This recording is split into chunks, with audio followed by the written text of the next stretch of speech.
Hi everyone, I'm here in New York City. As you can see, it is very crowded here. And there is one of the biggest conference about mindfulness and meditation happened right here at NYU in New York City. And many practitioners come from different regions in the United States and also come from many other countries. We come here to share the beauty of the practice and also to learn how to actualize the fullest potential as a human beings. Let's meet some of the practitioners. My name is Denise Gindhart, and I'm one of the co-founders of a company called Alchemy, and we do organizational consciousness, enlightened leadership, beyond mindfulness, and really taking a lot of the beautiful messages here today into the world and the communities, into the places and companies that we serve. Wow, wonderful. Yes, my name is Michael Firsow, and I'm Denise's partner and founder with Alchemy. And also, we love the organizational consciousness and these networkings of everybody coming together to bring that collective consciousness in the world. And we're really heart-based in our teachings. We really want to go from the mind into the heart, and that's how we feel the grounded, how to bring that into the world. So we really, how to bring that into business, how to bring the feminine, the heart, that deliciousness and the juice into life. So that's one of the things it's our mission. Yeah, yes. That's why we're here to see how other people are doing that, and how they're bringing that into the world, how they're making the changes. Do you have any personal experience about how mindfulness and meditation changed your life? Oh yes, both of us have been on the spiritual journey practice for me for over 25 years and studied all over the world in different modalities. That's an interesting question. I was thinking, Americans, we're growing up with this idea of the American dream, right? What is the American dream? You can be anything you want, right? And so when you grow up with that dream, what do you want to be? And you want to be successful, you want to be rich, you want to have a nice car, and you want to have a, country club, whatever that looks like in the American dream. I want it too. Right? And then I realized that at some point in my life, I'm like, I have all the things that I thought when I was a kid that would make me happy, and then I realized I'm not happy. I'm a success, but I'm not fulfilled.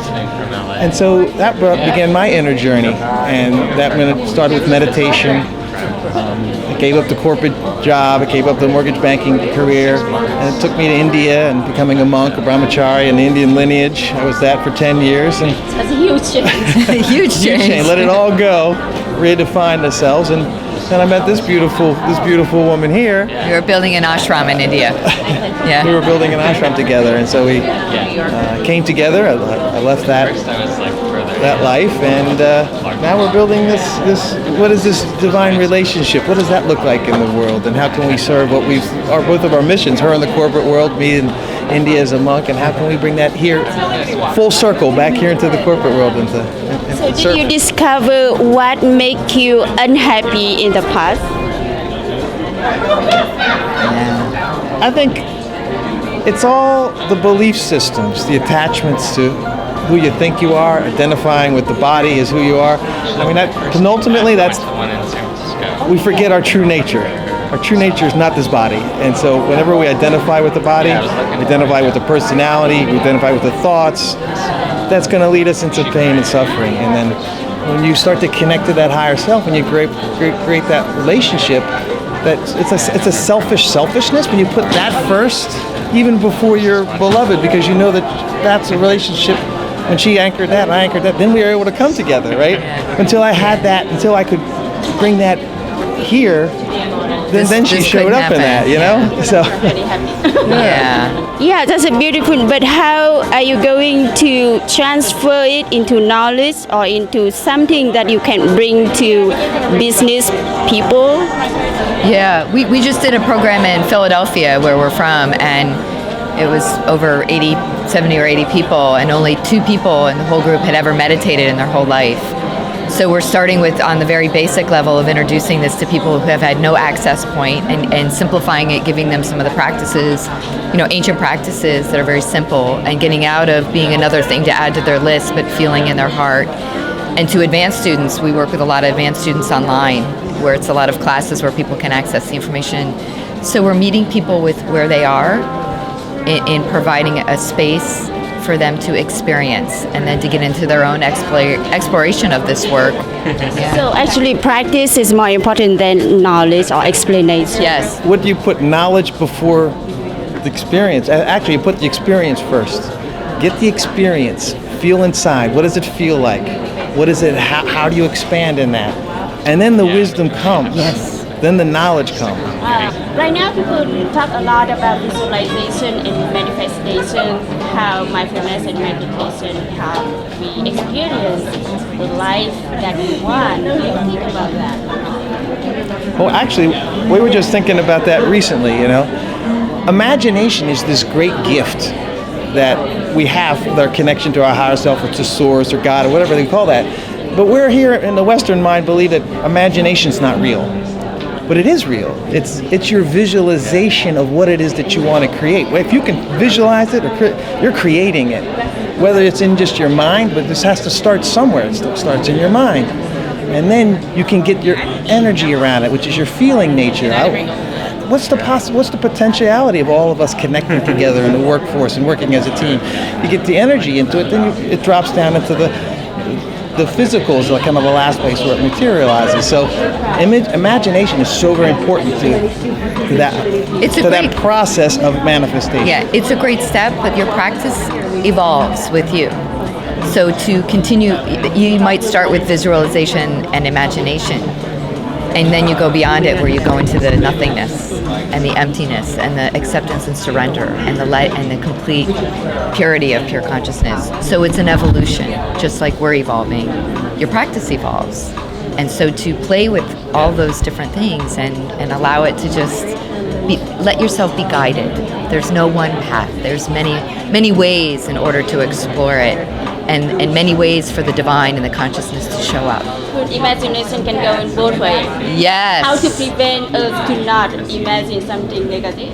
Well, everything you want to create, if you only go one direction, it will actually create the reverse behind you. Yeah. So it's very important to be in your heart and surrender it to the highest good and allow it to unfold.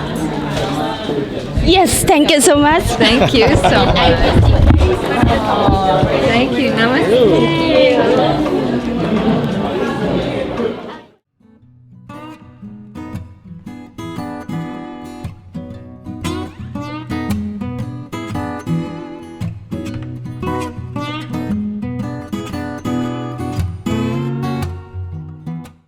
I fought fire for 18 years. I worked on hotshot crews, hand crews, engines, and you ask, how did I become a mindful-based stress reduction teacher? Well, I thought I was going to throw dirt forever on fires, and now I'm teaching mindfulness-based stress reduction. And so how that happened was actually working through my own trauma, and I was involved on a catastrophic fire in 1994 in Glenwood, Colorado called the South Canyon Fire, where I lost 14 co-workers, tragically. And from that point I realized, well, how do I meet my own suffering? Because we went from fire to fire, and I realized I wasn't doing the work on myself. And seeing all the natural disaster with fire to nature, and being so innerly weaved and connected to the earth, there was this extreme suffering. And so I saw the need on how it was so important to do this work on myself. And so I call it scuba diving at first, snorkeling, but then I decided, no, I need to go scuba diving. And I took a deep dive in mindfulness-based stress reduction meditation practice, and I meditate every day. So in firefighting, it's an imperative that we have situational awareness. We call it SA, your situational awareness. You need to be present in the moment and noticing that when the fire is coming or aircraft is above you, you are making decisions just like this. And the power of our mindfulness practice, being able to check in with our breath in the middle of chaos, reset the sympathetic nervous system to then be able to narrow ourselves back and to be present and to actually listen to what everything is around you instead of just going from one place to another place. We're actually giving ourselves the gift of noticing our feet on the ground, even as smoky as it can be, to be focused. So because I'm really supported and embodied in my practice, I've developed this trust in myself, which is one of the attributes of mindfulness-based stress reduction.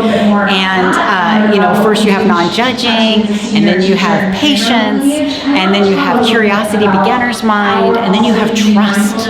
And trust is pivotal, and it starts with you. So as you trust yourself, then you can learn to trust everything else around you. And then from trust we have non-striving, acceptance, letting go, gratitude, and generosity. Beautiful. Thank you so much.